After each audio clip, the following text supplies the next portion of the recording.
I'm gonna play the theme song again real quick, okay? Yep. All right.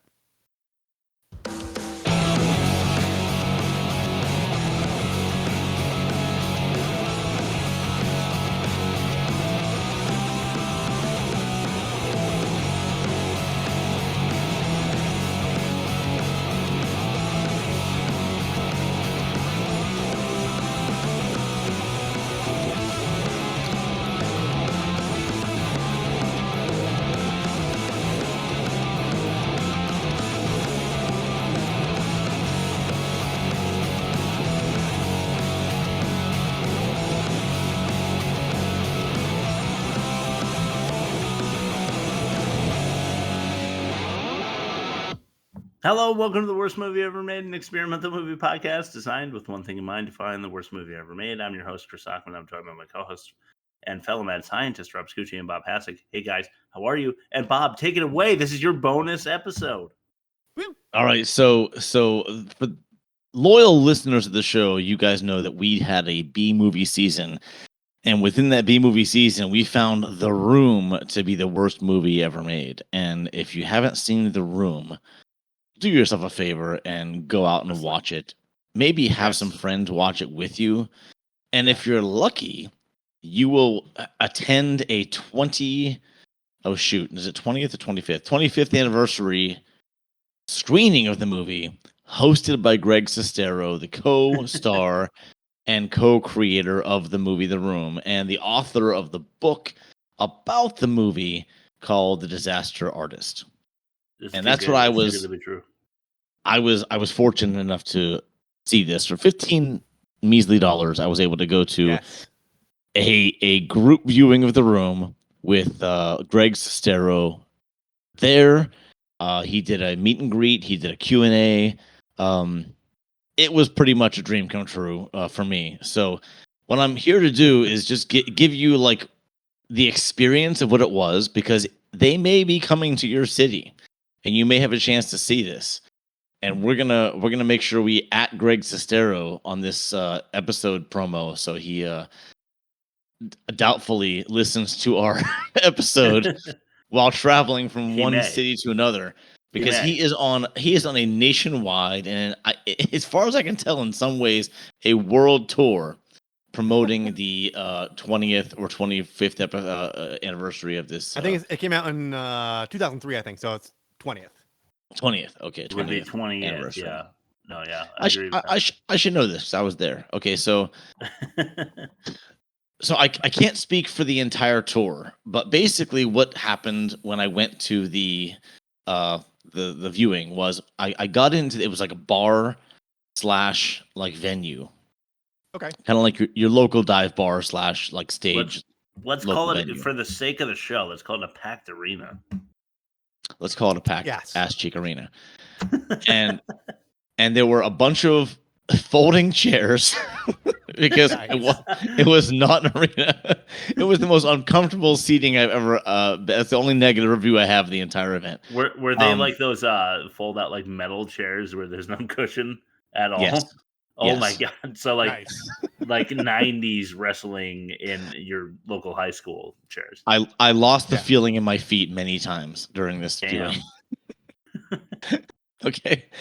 So when I sat down, it was first come first serve as far as seats go, and they had videos playing on the screen. It was like 60s, 70s, 80s videos. Some of them were educational videos. Some of them were like those warnings, like don't smoke pot. Some of them were promos for movies and TV shows that were coming out. Some were commercials, and a lot of them had famous people before they were famous. It was awesome. It was fucking awesome. And people were laughing. It was just a great group experience. Yeah. Then there was like an intro by a local comedy troupe that was like presenting this. So here's what was fun. Have you guys ever been to a live showing of the Rocky Horror Picture Show? No. Unfortunately, I have not. Me neither. But I've read about them many times, and like people throw things at the screen, they recite lines, they basically interact with the show. Yeah. In this one, they announced ahead of time what you do if you've never been to The Room live. Okay, wow. Like a And talk every show time- taping, with like the Yeah. applause. Yeah. Yeah, you're right. Every- Every scene when Denny walks in, we're all supposed to say, "Hi, Denny." And not only did we, he walks into the scene so many times. It made it so much fun. And then when he left, we all say, "Bye, Denny." And that was that was literally my favorite part of the thing. And then like they talked about throwing spoons at the screen. Were I there guess spoons? so. Two people dressed up as giant spoons to talk about this. I'm not making this up. And they basically didn't want us to damage the screen because it was an expensive screen, and it was, like I said, it was a low budget kind of theater. And They they should said hand out plastic spoons then. well, they had plastic spoons, and they said if you're in the front row, throw it back. If you're in the back row, throw it forward, and if you're in the middle row, throw up. That's what they said. It was like they tried to be funny. Cool. So it happened occasionally, but most people didn't bring spoons. Here's the part that was kind of weird. They did a quick survey of the crowd. A good 15, 20 people in the crowd had never seen the room at all. No shit. Oh, that's what a are they great doing first time. Wow. Yeah, and two of them were sitting right in front of me. Wow. What are they doing? I know. It's just like, what are we gonna do on our Tuesday night? We're just gonna go to the theater for this guy who we've never seen on film before, introduce a movie we've never seen before from 20 years ago that everyone says sucks. Yeah, that's really what I was weird thinking. Tuesday. Yeah, sounds like a good night. I wasn't sure if they were with other people or what the case was, but it wasn't just, or if they were with it at all. Yeah, maybe they were on substances. Possibly. So aside from Hi Denny and Bye Denny, my other favorite thing was, you know how they had a lot of shots of the Golden Gate Bridge. They just kind of track along the Golden Gate Bridge. Yeah. We were supposed to chant "Go, go, go, go, go" the whole time we tracked across the bridge. It was so much fucking fun. It was just a blast. There were more things than that. But like I think every time they showed a skyline of San Francisco, we were supposed to say, "Meanwhile, in San Francisco." Okay. There were so many things. I couldn't remember all of them, but those are the three that stuck out because those were the ones that made me laugh the most. Now, Chris said to me, if I met him, I should say, "Oh, hi, Mark." As soon as he came out on stage before the movie briefly, and he said, "Oh, hi, Pittsburgh." And oh, nice. And we all said, "Oh, hi, Mark," hi, Greg. It was a mixture between Greg and Mark. I said Greg because I felt like he would rather hear Greg, I guess. Probably, yeah. So yeah, it was. That's what, but fuck him. That's what got him famous. Exactly. The fact it was that fun every with the single crowd. one of you sitting in these uncomfortable chairs paid $15 for one plastic spoon and the pleasure of his company is because he was Mark. You should have said Mark. Yeah. So the movie played and it was fun, and then afterwards it was like a short break. Then Greg came on the stage for a Q&A, which was informative. It really was. Like, if you've read any interviews with him or read his book or saw The Disaster Artist, most of this was not a surprise. But he had a couple good stories about Tommy that made me laugh. His impression was spot on. He did a great impression of Tommy. I'm trying to think of any particular stories that maybe we hadn't heard before, but again, without recording it, I don't remember exactly what the stories were. But then during the Q&A, they showed a trailer for his newest movie. It's a sci-fi horror movie that It's shark, like a big shark or something? No, it's like an alien movie. It's on Tubi, actually. No shit. So you can see it for free. I think I have it bookmarked here. It's called Miracle Valley. Miracle Valley. Okay. Miracle Valley, and it doesn't look good, but he's very proud of it, and he I guess he thought of it. You're honest. You should have said it looks fantastic. If he got to this point in the podcast, now he's quitting on us. But so during the Q&A, I moved seats to a better seat because honestly, half the crowd left before the Q&A. It was kind of surprising. Oh, bummer. That's wild. Yeah, so I moved to a better seat, and the people I was behind, they were so psyched for the Miracle Valley. They're like, "Oh, we're gonna watch that. It looks really good." And I'm like, "Okay." They're Yes. hopeful. Okay. Yeah. They're very hopeful. And then at the end of the Q&A, we got to see a trailer for the new Room remake. Have you heard about this? No. Bob Odenkirk's gonna be in that. Yes, Bob Or Odenkirk was is in that? it. Yeah. It's done. It's made. It's done. We got to see the entire Sick. Oh Hi Mark rooftop scene from the new remake. And So what they did was they remade it with the identical dialogue. Like they Oh, didn't wow. change. No shit. They didn't change a single line of dialogue, but they did it as good actors. Like Bob Wow. Odenkirk actually does. Bob Odenkirk plays Tommy, Yeah. or should I say I got it. Johnny? I gotta see Johnny. this. Yeah. And I'm going it, to. The it was minute comes out. made. It was made 100% for charity. That's why it was made. Because I was honestly, I was thinking, why are they making this movie? It doesn't seem to Right. make sense.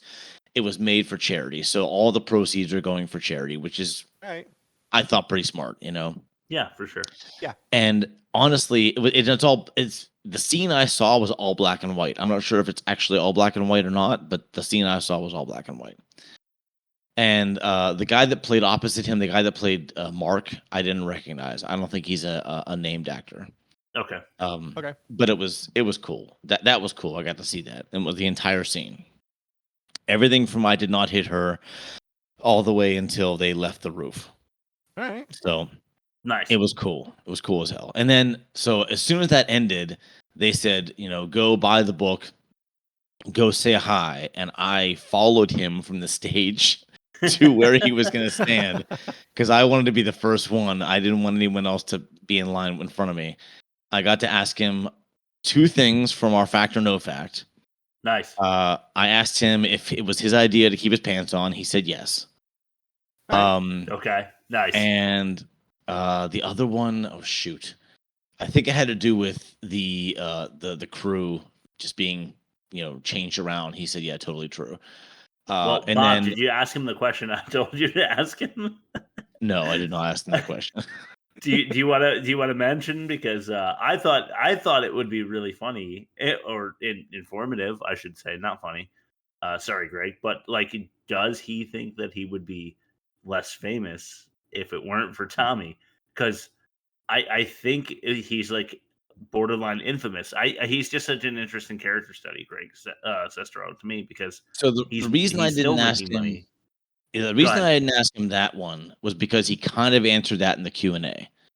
Did he? I Okay, think cool. I think somebody kind of asked him like in that same realm of thinking like what do you think you'd be doing if it wasn't for the room kind of thing. That's the thing. And He was an aspiring actor, so like, do you think yeah, you would have made it, or are you yeah, happy that you're as famous as you are because Tommy like accidentally made you famous?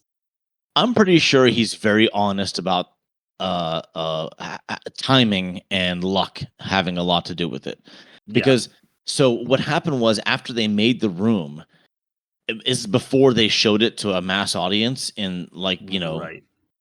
for Oscar contention, he had a copy of it and he would show family and friends at like different gatherings for like a year. And they'd all Wow. just laugh at it and they'd think it was hilarious and like no one's ever gonna see this. And then, years later it becomes a cult phenomenon. So they Well, were all in on the joke. okay. I was going to ask, was he presenting it He was like as presenting his it own? as yes, he was. I He guess you knew have to if you're him. yeah, he knew it was Yeah, bad. yeah, He's like, wait, you see what the hell we did, and then people would laugh and they make jokes out of it and say, hey, look at the spoons and this is really uncomfortable sex scenes and that kind of thing, sure. Okay.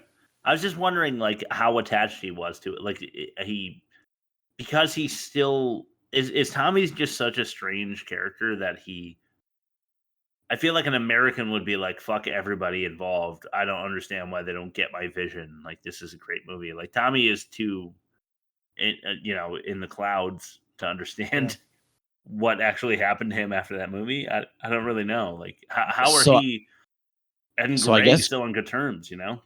they are. And Greg did go down a rabbit hole of research to find out Tommy's origins when he was writing the book.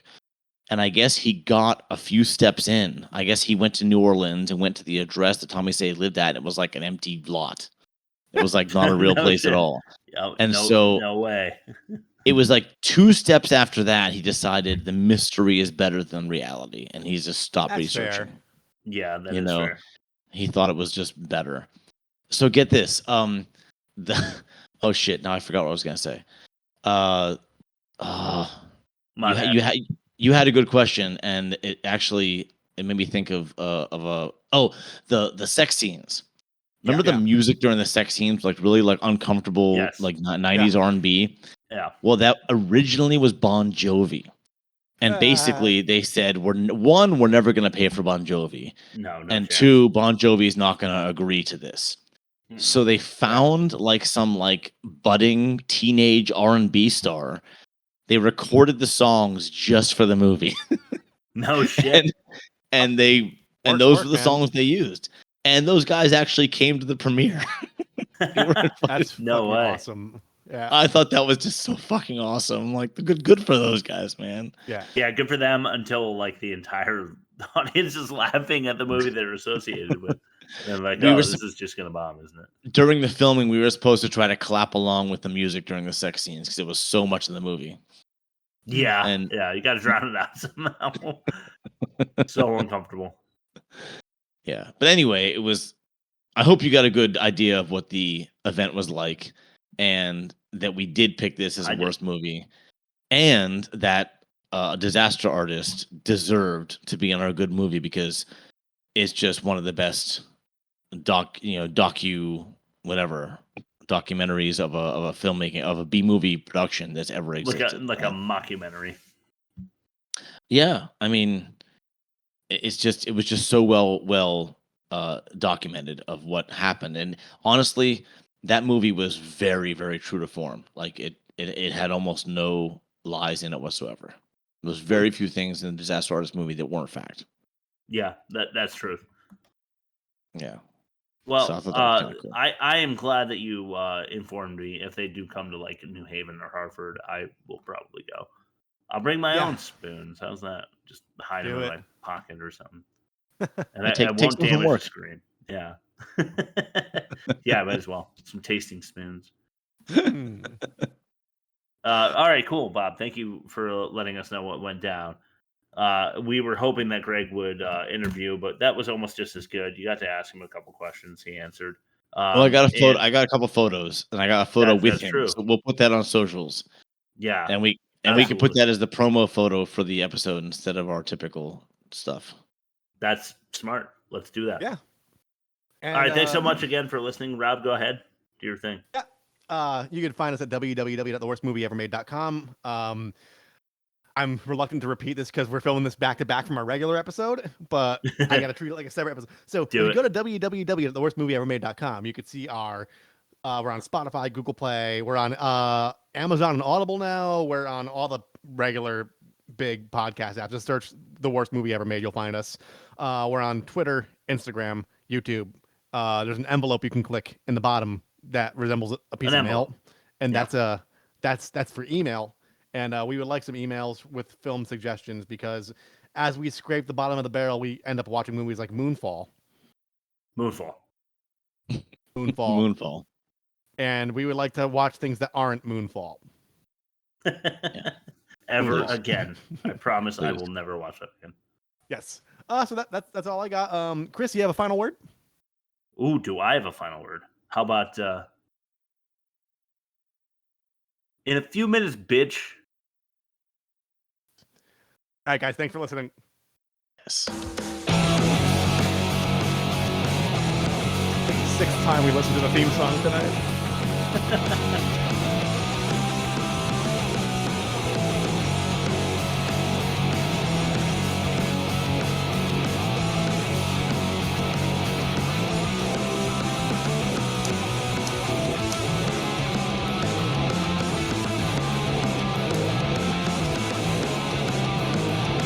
Chris, I felt special because at the movie, everyone kind of knew the lines and were saying them along with them.